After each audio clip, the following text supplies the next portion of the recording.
kumilos Ah. Magandang umaga ho, Aling Romana. Ikaw pala. Kanina pa kita hinihintay at kailangan tayo mag-usap na. Ayaw kayong makausap dahil maniningil na naman kayo. Ano gusto mo? Huwag na kita singilin. Hindi naman ho sa ganun, Aling Romana. Kaya lang di pa dumarating yung allowance ko. Aba nako, lagi mo na lamang ako pinangako ng ganyan. Ano ba? 6 na buwan na utang mo sa akin. Huwag kayong magalala, hindi ako tatakbo. Hindi ka nga tumatakbo, hindi mo naman ako binabayaran. Abay kung ganyan ang ganyan, isasara ko na lang itong boarding house ko. Huwag, Aling Romana. Bakit?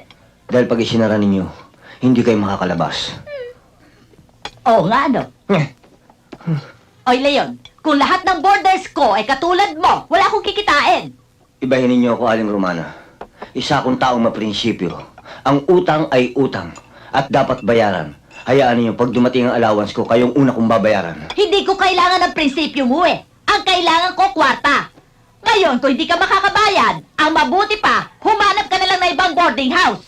Konting lamig, Aling Romana. Malay ninyo, maya-maya lang na andyan ang allowance ko. Siya nga pala, Aling Romana. Ha?